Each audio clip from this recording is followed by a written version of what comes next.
how-to tip. And today we're going to show you how to blend paint.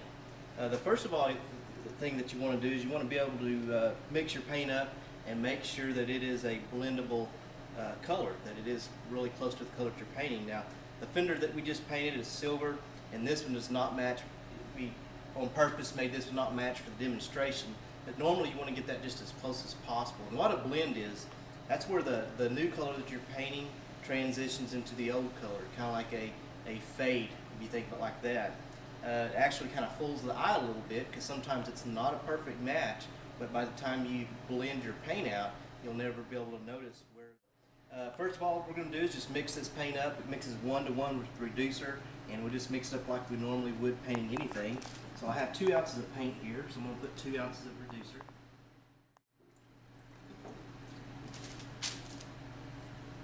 I'm going to stir it up. Now it's ready to put in the gun and spray. Okay, we've got the paint mixed up, we've got it reduced and ready to spray. We're just going to show you, this is the fender that we're going to be painting, we're going to be blending into, and this is the color we're going to use. You can tell it's quite a bit darker, but we're doing that, on purpose to demonstrate how to blend. And like I've mentioned, blending is just basically, let's say we're painting this fender, and maybe we had a door here, and if you just painted just this fender, not the door, that would be called a butt match, and sometimes that's hard to achieve a color match that way. So what we do is we'd paint this fender and then blend into the door. But for this purpose, we're just going to show you how to blend into this fender, we'll paint this edge, and then we will blend the paint in to the existing paint. I'm going to lay some tape right here just to kind of demonstrate the difference in the color. I'll just put it right on the edge here. And then I'm going to go ahead and put a stripe along this fender. I'll put it right here so we can see how the transition works.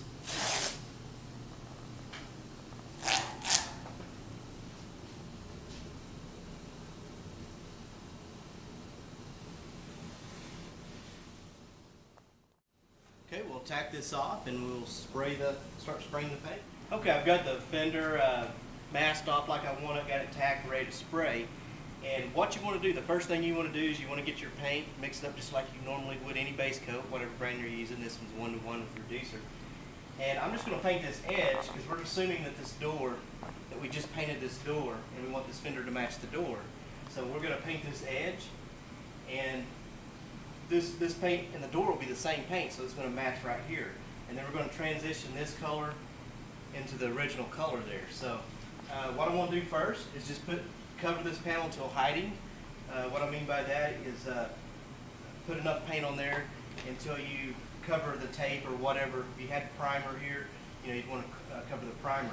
And by the way, whenever we're doing just one panel like this is called blending within the panel. I'm going to blend just in the panel. If I had a dent right here, for example, I could blend out this way and back this way and up and down and not have to get into another adjacent panel. But so we're just going to paint this edge on a normal coat like you would paint anything. Probably just paint about 6 to 8 inches.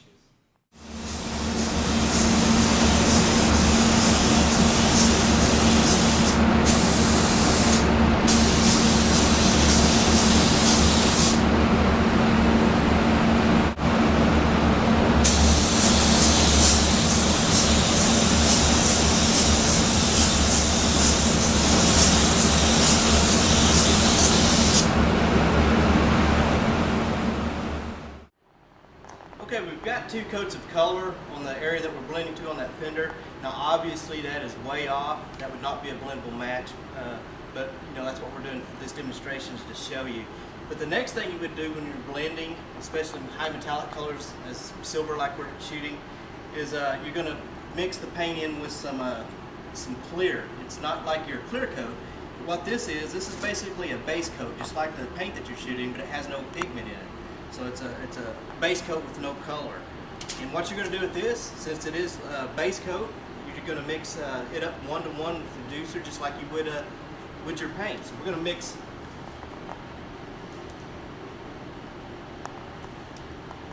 2 ounces of that. We'll put 2 ounces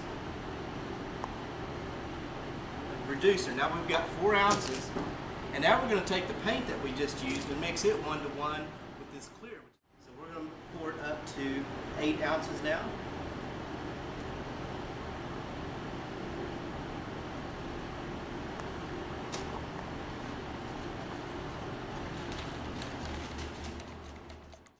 And now we're going to extend the blend out a little further with this. That'll help blend the color.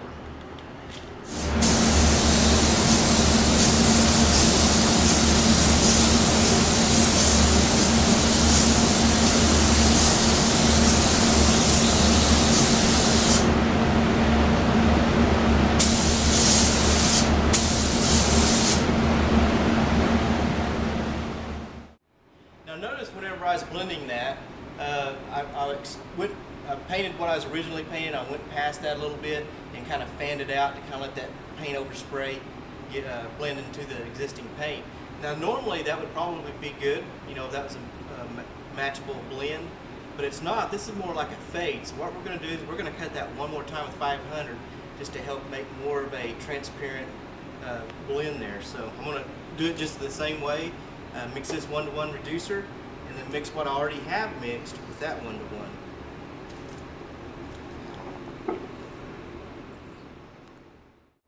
Now the paint is even more transparent.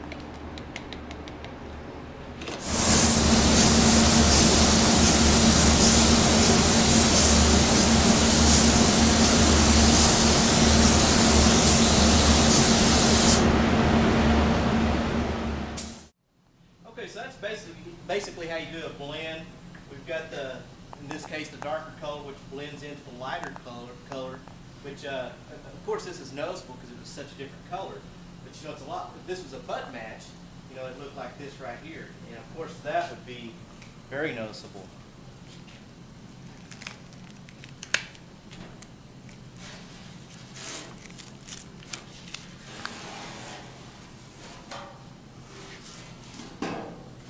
And now this kind of demonstrates, you know, this is the exact same color as this is, and you can kind of see how the blend transitions from the darker color into the lighter color.